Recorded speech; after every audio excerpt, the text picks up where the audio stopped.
નમસ્કાર.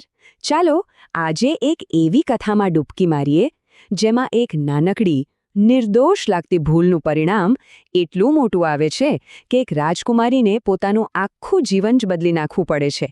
આજે આપણે વાત કરીશું સુકન્યા અને ચ્યવનમુનિની, એક એવી ગાથા જે આપણને ભૂલ, પ્રાયશ્ચિત અને અતૂટ ભક્તિની અસલી તાકાત બતાવે છે.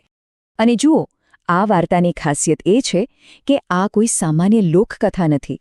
આ કથા તો ખૂબ મહર્ષિ વ્યાસ રાજા જન્મેજયને સંભળાવી રહ્યા છે. એટલે કે આ વાર્તામાં ખૂબ ઊંડા નૈતિક અને આધ્યાત્મિક પાઠ છુપાયેલા છે, જે આપણે સમજવાના છે. તો આખી વાતની શરૂઆત થાય છે એક રાજકુમારીની જિજ્ઞાસાથી. એક એવી જિજ્ઞાસા જે એક બહુ મોટી ભૂલમાં ફેરવાઈ જાય છે અને બે તદ્દન અલગ દુનિયાને એકબીજાની સામે લાવીને મૂકી દે છે. અહીં બે પાત્રો છે જેમની દુનિયા એકબીજાથી સાવ જુદી છે. એક તરફ છે રાજકુમારી સુકન્યા, રાજા શરિયાતીની લાડકી દીકરી, જે રાજમહેલના વૈભવ અને સુખમાં મોટી થઈ છે. અને બીજી તરફ છે ચ્યવનમુનિ, જે વર્ષોથી સંસાર ત્યાગીને કઠોર તપસ્યામાં લીન છે. હવે જુઓ, નિયતિ આ બંનેને કેવી રીતે ભેગા કરે છે. તો બન્યું એવું કે એક દિવસ સુકન્યા પોતાની સહેલીઓ સાથે રમતા રમતા તળાવ કિનારે પહોંચી. ત્યાં એનું ધ્યાન અનેક કીડીઓના રાફડા પર ગયું. પણ એમાં કંઈક અજીબ હતું. અંદરથી બે બિંદુઓ જાણે રહસ્યમય રીતે ચમકી રહ્યા હતા.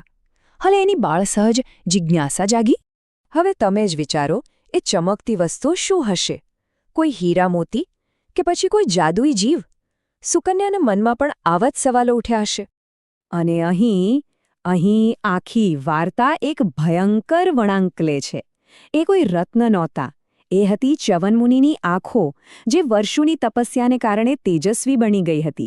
સુકન્યાએ તો માત્ર પોતાની જિજ્ઞાસા શાંત કરવા માટે કાંટાથી એમાં ખોતર્યું, અને એક જ ક્ષણમાં બધું જ બદલાઈ ગયું.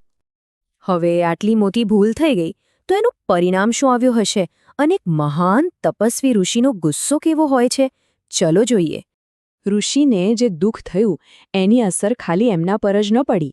એમના તપનું બળ એટલું હતું કે એ પીડા રાજા શરિયાતીના આખા સૈન્યમાં ફેલાઈ ગઈ. સૈનિકો વગર કારણે પીડાવા લાગ્યા.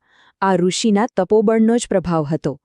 જ્યારે રાજાએ આ વિચિત્ર ઘટનાનું કારણ શોધ્યું, ત્યારે સુકન્યાને જરાયે ડર્યા વગર ખૂબ જ પ્રામાણિકતાથી પોતાની ભૂલ કબૂલી લીધી. અને એના પિતા એક સાચા રાજાની જેમ પોતાની પુત્રીની ભૂલની જવાબદારી લઈને તરત જ ઋષિ પાસે માફી માંગવા પહોંચી ગયા. ઋષિ ઈચ્છત તો શ્રાપ આપી શકતા હતા, પણ એમણે બદલાને બદલે પ્રાયશ્ચિતનો માર્ગ બતાવ્યો. પણ એમની શરત બહુ જ કઠોર હતી. એમણે કહ્યું કે જો સુકન્યા પોતે એમની સેવા કરવા માટે પોતાનું જીવન સમર્પિત કરે તો જ તેઓ માફ કરશે. આ એક શરતે સુકન્યાના જીવનની દિશા જ બદલી નાખી. અને બસ અહીંથી શરૂ થાય છે આ કથાનો સૌથી મહત્વનો ભાગ, સુકન્યાના બલિદાન અને સેવાની ગાથા. કેવી રીતે એક રાજકુમારીએ પોતાની એક ભૂલ સુધારવા માટે પોતાનું સર્વસ્વ ત્યાગી દીધું. તમે જુઓ તો ખરા, આ કોઈ નાનો ફેરફાર નહોતો. પહેલાં તો એણે ઋષિ સાથે લગ્ન કર્યા, પછી પોતાનો રાજમહેલ અને બધો વૈભવ છોડી દીધો, જંગલમાં એક સાવ સાદું જીવન અપનાવ્યું, અને અંતે પોતાનું આખું જીવન એક અંધ ઋષિ એવા પોતાના પતિની સેવામાં સમર્પિત કરી દીધું. આ માત્ર બાહ્ય ત્યાગ નહોતો, આ તો એક આંતરિક યાત્રા હતી. અને સૌથી મોટી વાત શું હતી ખબર છે? સુકન્યાએ એક પણ ફરિયાદ ન કરી કે ન તો પોતાના નસીબને દોષ આપ્યો. એણે આને પોતાનું કર્તવ્ય માનીને તરત જ સ્વીકારી લીધું. રાજકુમારીના અહંકારને છોડીને તે એક એવી પત્ની બની જેની સેવા નિસ્વાર્થ અને અતૂટ હતી. પણ આટલી બધી નિસ્વાર્થ સેવા, શું એનું કોઈ ફળ મળે? શું એ એળે જાય? ના, કારણ કે હવે આ કથામાં એક દૈવીય ચમત્કાર થવાનો હતો. કહેવાય છે ને કે સાચી ભક્તિ ક્યારેય છુપી નથી રહેતી. સુકન્યાની આ શુદ્ધ સેવા છેક દેવલોક સુધી પહોંચી, અને દેવોના વૈદ્ય અશ્વિની કુમારો એની ભક્તિ જોઈને એટલા પ્રસન્ન થયા કે તેઓ પોતે તેને વરદાન આપવા માટે ધરતી પર આવ્યા. અને આ જ હતું સુકન્યાની સેવાનું સાચું ફળ.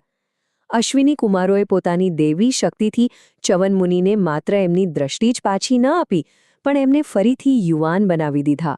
આ ચમત્કાર ખરેખર તો સુકન્યાની ભક્તિનું જ પરિણામ હતું. પણ રૂકાઓ, વાત અહીં પૂરી નથી થતી.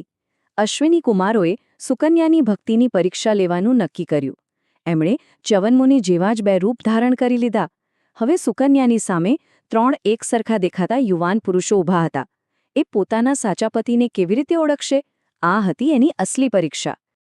અને અહીં સુકન્યાની શુદ્ધ ભક્તિ કામે લાગી. એણે એક ક્ષણનો પણ વિચાર કર્યા વગર પોતાના સાચા પતિને ઓળખી બતાવ્યા.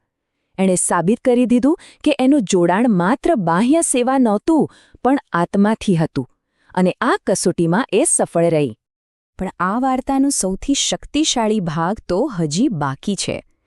હવે આપણે જોઈશું કે કેવી રીતે એક ઋષિનું તપ અને એક પત્નીની ભક્તિ ભેગા મળીને દેવોના રાજા ઇન્દ્રને પણ પડકારે છે. હવે ચ્યવનમુનિ અશ્વિની કુમારોનો આભાર માનવા માંગતા હતા. એટલે એમણે એક યજ્ઞમાં અશ્વિની કુમારોને ભાગ આપવાનો નિર્ણય કર્યો. પણ આ વાત દેવરાજ ઇન્દ્રને મંજૂર નહોતી અને અહીંથી એક નવો સંઘર્ષ શરૂ થયો. અને હવે ચ્યવનમુનિના વર્ષોના તપની શક્તિ જોવાનો સમય હતો. એમનું તપોબળ એટલું જબરજસ્ત હતું કે એમને દેવોના રાજા ઇન્દ્રને પણ હરાવી દીધા અને એમને ઝૂકવા માટે મજબૂર કરી દીધા. વિચારો તો ખરા. અને આ રીતે અંતે જીત થઈ ધર્મની. સુકન્યાની ભક્તિ અને ચ્યવનમુનિના તપ, આ બંનેની ભેગી થયેલી શક્તિએ માત્ર તેમનું જ કલ્યાણ ન કર્યું, પણ બધા જ દેવતાઓનું સન્માન અને આશીર્વાદ પણ મેળવ્યા. તો આ આખી કથા આપણને શું શીખવે છે? એ આપણને ખૂબ જ ઊંડો સવાલ પૂછે છે કે ભક્તિ અને કર્તવ્યનું સાચું સ્વરૂપ શું છે? સુકન્યાની આખી યાત્રા આપણને બતાવે છે કે જ્યારે આપણે આપણી ભૂલોની જવાબદારી લઈએ છીએ અને નિસ્વાર્થ ભાવે આપણું કર્તવ્ય કરીએ છીએ, ત્યારે તે માત્ર આપણું જ નહીં પણ આપણી આસપાસના લોકોનું પણ જીવન બદલી શકે છે. આના પર શાંતિથી વિચારવા જેવું છે.